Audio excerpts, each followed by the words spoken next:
I'm Wyatt. And I'm Grace. And you're listening to our dad and your host of the Vacation Rental Revolution podcast. What's up, guys? Welcome to another episode of the Vacation Rental Revolution podcast. I'm your host, Shawn Moore, and we've got a solo episode for you this week. And so it's just you and I. We're going to go through my guide to $20,000 a month or $250,000 a year in passive income. And so this is something that's on a lot of people's minds. A lot of people have this arbitrary number. I chose $20,000 a month or $250K in annual passive income as something that not just kind of in theory, because it's something we've done. And I do believe that most people actually can achieve this in a short period of time, in that 3 to 5 year period. And so really we look at about a 5-year period to build that up. And so I'm going to take you through that process. And I feel a little qualified to tell you this because we have, we run the largest vacation home investing company in the US, and we've got hundreds of members who have achieved this actual milestone of $20,000 a month in passive income. We've got hundreds more that are well on their way to achieving this. And so this is a path that we're very familiar with. Now, we do it in vacation home investing, but that is not always the end all be all, right? And I also want to talk to you about what it takes to actually do that. And so there are 4 things that we're going to talk about. The very first thing you have to do is commit to the outcome, right? This sounds really, really simple on the surface. Most people never commit to the outcome. If the outcome is $20,000 a month in passive income or $250,000 a year in passive income, I've got to figure out what that's going to take. Is that one asset, one investment that's going to solve that problem? Typically, no, that's not. It's not usually one asset that's going to solve those issues in that number, hit those numbers for you. But also, you may not want that exact outcome. And so we have to identify what the outcome is. Where are we at right now? And where do we really want to go? The outcome is where we want to go. And very, very, very few people ever commit to an outcome. And this is what holds most people back. Most people get really comfortable sitting on the sidelines, talking about something, but they never commit to anything. And so you have to say, is this worth it? Because there's going to be time and effort and work that's involved in putting this in place and doing something of this nature. And it's a lot of people, sometimes you think it's not that, or that it's not that attainable for you. And, the average American right now, I saw the average savings or the median savings is $5,000 $5,000 as the median savings across the U.S. It's crazy low, right? That's not enough to do anything with. Now, the median is not the average. The average is taking everything and dividing it by everybody, from zero to the billionaires out there, and then dividing it across the board on the population. The average there is about $100,000 in savings. Just so you know, if you make $80,000 a year, you have to have about $2 million in savings or in investments to be able to live and maintain your $80,000 a year and a lifestyle when it comes to retirement or whatever else. And so what we're talking about is building lifestyle financial freedom. I'm not talking necessarily about retirement, right? We have this arbitrary number, an age of 65 when we want to retire, and we feel like that's when this stuff kicks in. If you're in your 20s and you start now and you give yourself options to be financially free, that's a really, really good position to put yourself in. I've been financially free for over a decade, and I'm 47 years old now.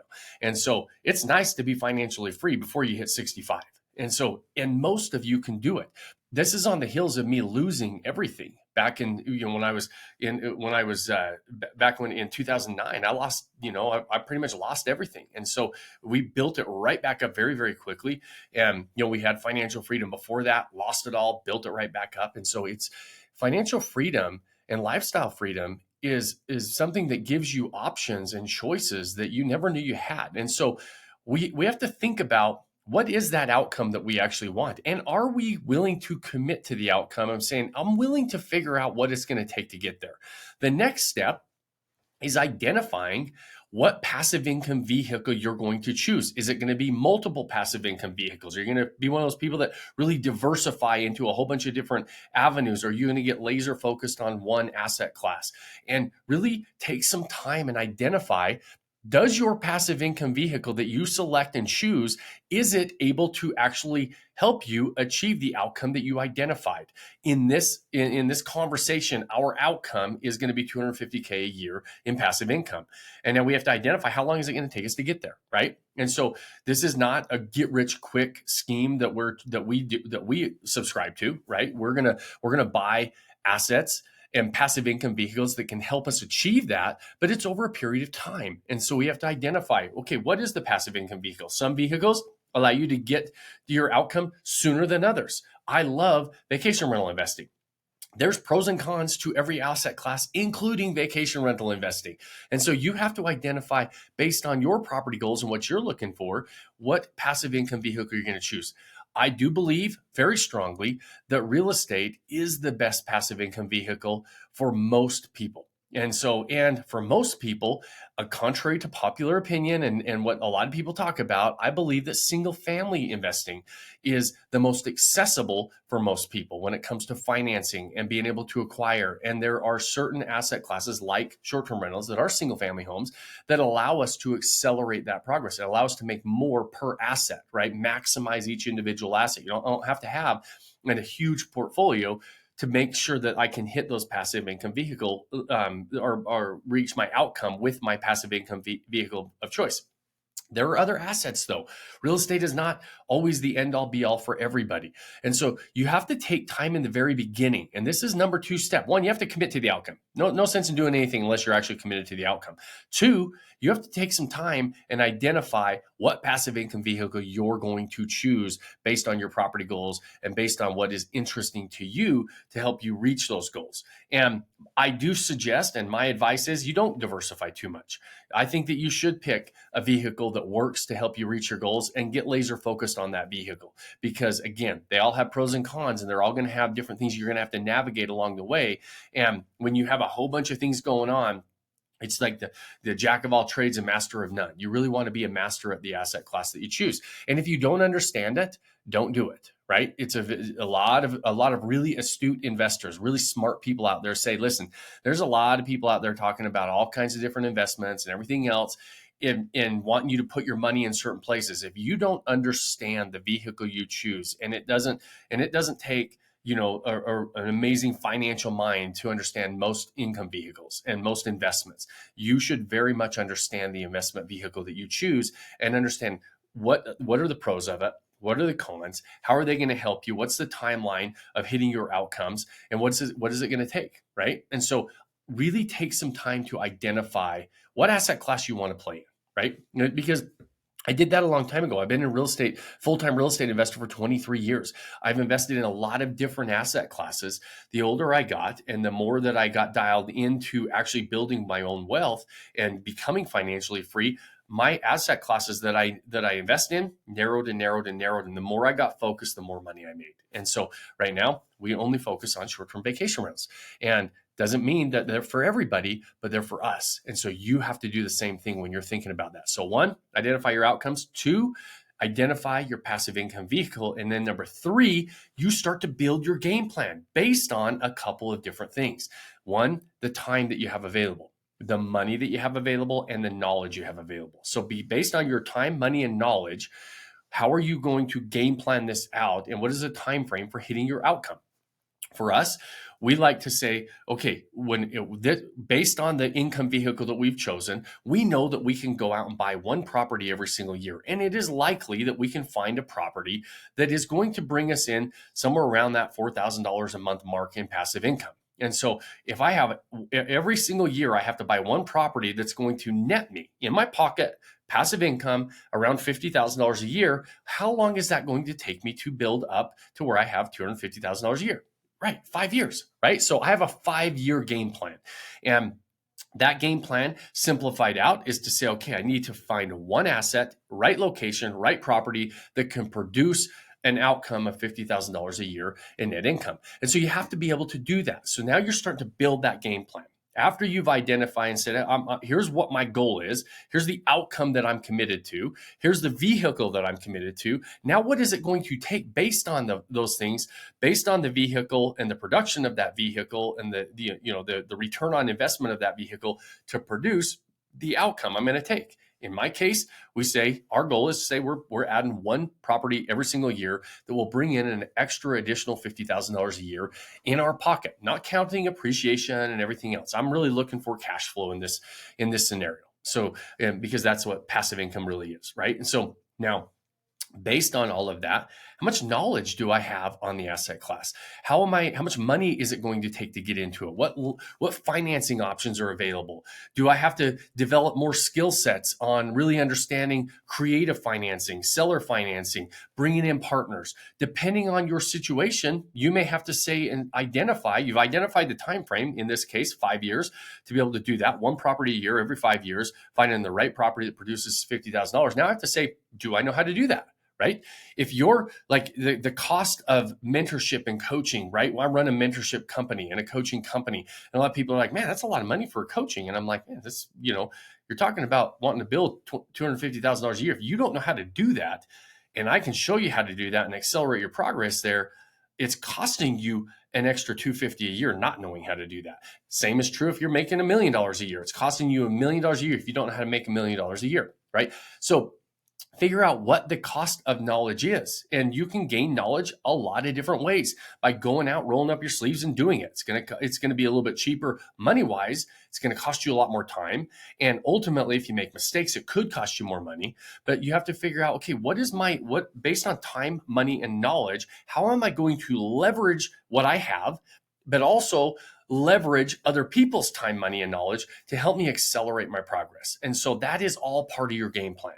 So those are the three things so far. 1, commit to the outcome. 2, identify your passive income vehicle. 3, we need to build that game plan based on our time, money, and knowledge, and or lack of time, money, and knowledge. And then 4, all you have to do is get to work and stick to the plan, right?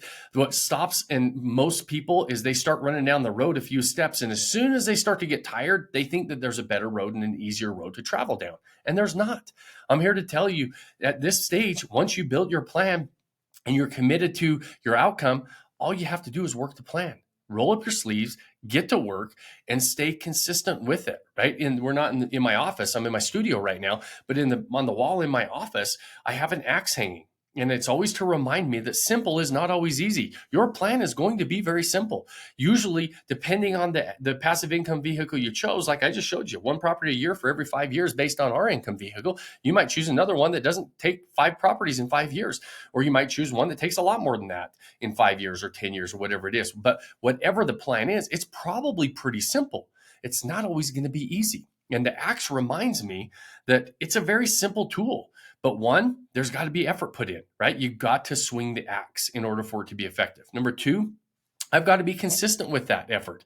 That effort has to be consistently hitting the same spot on the tree all the time, or else that tree's not going to fall. I can't go up and down the tree and say, okay, this road, I hit the tree right here, and now I don't think it's going to fall there, so I'm going to hit the top of the tree and it doesn't fall, and then I'm going to hit the bottom, and I'm going to go to the middle, I'm going to go up and down that tree with my axe.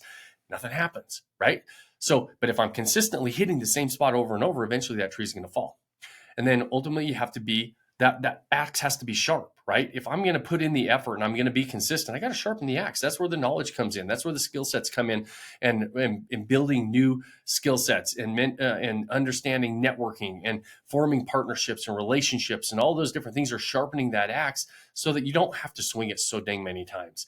And then ultimately you have to be persistent. It's going to take work. It's going to take time. And there's going to be times where you want to do anything but swing that dang axe, right? And so you have to say, because I'm committed to the outcome, because I know I've got a good vehicle, I know I've got a good path that I'm following, I just have to be persistent enough to get to the end of the road. Don't get down the road a little bit and then decide I'm going to start on a new road, because you start running down a whole bunch of different roads. And a lot of people have a tendency to do this when it comes to investments, because they're like, man, I'm working hard. I just put in some money. I just did all this stuff and I'm not quite seeing the rewards yet, right? That's normal. That's what happens.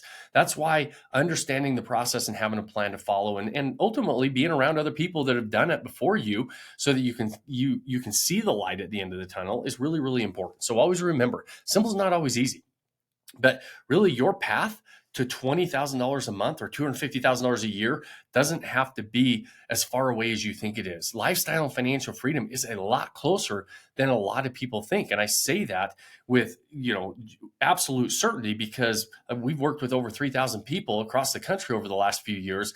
And we see hundreds and hundreds and hundreds of them you build that lifestyle financial freedom by following the path. And many of them did not think it was possible for them.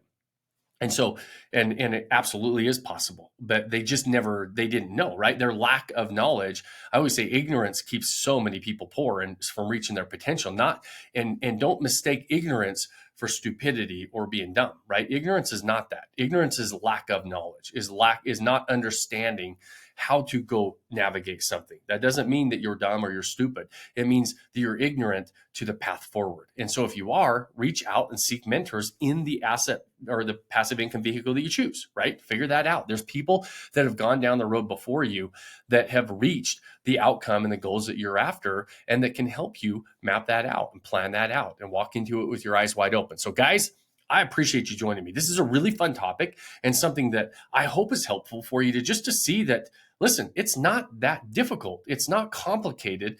And to be able to go create that passive income, that lifestyle financial freedom that you're after, but you have to commit to the process. You have to commit to that outcome. Whatever it is you say you want to do, you have to commit to it. Don't just talk about it. You got to do something. You have to identify your passive income vehicle. You have to put a game plan in place, and then you have to just work the plan and do it until you hit the end goal, right? You're going to have to make some iterations along the way. You're going to have to make some adjustments. But as long as you're just sticking to your plan, and you chose a good vehicle and you took the time and did that and committed to the outcome, you're going to reach your goals. And before you know it, lifestyle financial freedom's right around the corner. So guys, we're going to wrap it up today. I always appreciate your time. I know how valuable it is. I appreciate you spending it with me, even if it is on a solo episode. And so I'll have some more guests coming up. We've got a great lineup this year as we start to continue to stack some amazing investors that have reached these outcomes that we're talking about. We'll bring them to you. And I always say success leaves clues. So we're really going to focus on bringing a lot more conversations to the table of people that are navigating this asset class and these waters of investments. I think 2024 is going to be an amazing year for a lot of us, a lot of opportunities. And so I'm really, really excited about the near future in investing across the board and helping us reach these outcomes. And so guys, until then, happy investing, happy running down that road and following your plan and putting the work in to achieve those outcomes. And at the end of every episode, I ask you two things. And the first one is, if you got any value out of this, please share it. Please share the show. If you have more than 30 seconds, leave us a review on whatever platform you're watching or listening on. We really do. Those things help us share the show. We really do read those and appreciate them, take them as feedback many, many times and add new things to the, new topics that we can talk about. So share the show, like it, give us a review. Those things help us grow the show and continue to spread the message and the word and help people walk into the short-term rental game with their eyes wide open. And the final and most important thing that I always ask you at the end of every episode is to go pick that one thing you can do today, start building that life you don't want to take a vacation from. Cheers, my friends. Thanks for joining us on this episode of the Vacation Rental Revolution podcast. Share this with other people you think need to hear about it. And don't forget to subscribe and leave us a review. Hey Grace, is there a website? Yes! For more amazing content and expert advice, visit Vodacy.com. Thanks for listening, and we'll see you on the next episode.